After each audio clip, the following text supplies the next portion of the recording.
Gadis ini sudah dibekukan 20 tahun. Saat dia bangun, penampilannya tidak berubah sama sekali. Dengan badannya yang lemah dia berjalan keluar. Suhu 34 derajat di luar memberinya ilusi meleleh. Dia harus pulang dan tidur. Naik bus. Dia mengeluarkan uang kertas. Menunggu supir bus memberi kembalian. Supir bus bingung. Dia melihat harga tiket. Ternyata harga tiket sudah naik 3 kali lipat. Gadis bingung. Kemarin hanya 500 won. Mengapa harga naik ke 1.300 hari ini?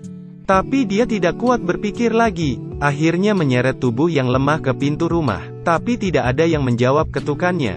Dengan sekuat tenaga menarik pintu sampai rusak.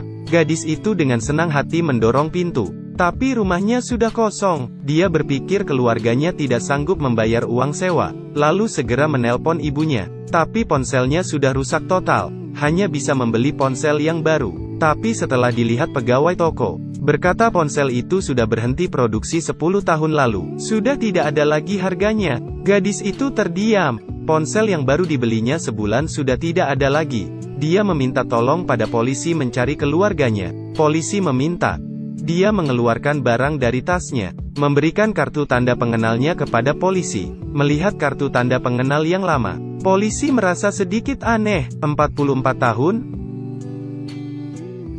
Mencari di daftar kartu tanda pengenalnya. Informasi itu ternyata benar. Polisi menemukan nomor telepon ibunya, namun tidak ada yang menjawab. Gadis itu meninggalkan pesan. Ibu-ibu, aku Miran.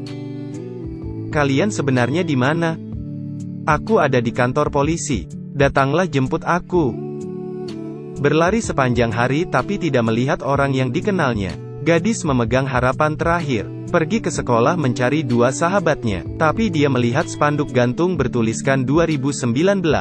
Dia terkejut sampai terduduk. Langsung bertanya pada mahasiswi lain. Tahun berapa ini sekarang? Tahun 2019. 2019? 2019? Kurung tutup. Dia tidak percaya. Hanya tidur sebentar. Bagaimana bisa terlewat 20 tahun? Keluarganya mencari di seluruh tempat. Adik laki-laki berlari dan meniup peluit masa kecilnya. Terus meneriaki nama kakaknya. Miran yang mendengar suara itu segera mencari. Waktu berlalu 20 tahun. Dia langsung mengenali adiknya. Anak laki-laki yang dulu sudah besar.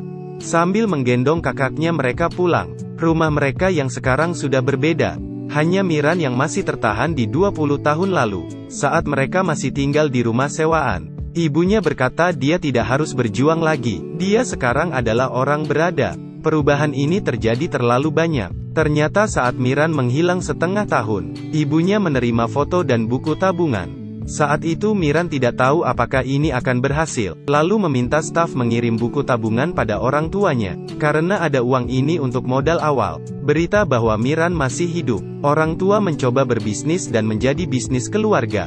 Sambil menunggu putrinya kembali, keluarganya membawanya ke kamarnya. Di dalam kamar berisi semua barang Miran. Di mana-mana hangat dan bersih. Seperti dia tidak pernah pergi. Di lain sisi, Chan yang baru bangun dari kapsul beku. Perlakuannya terbalik. Apa ini sebenarnya?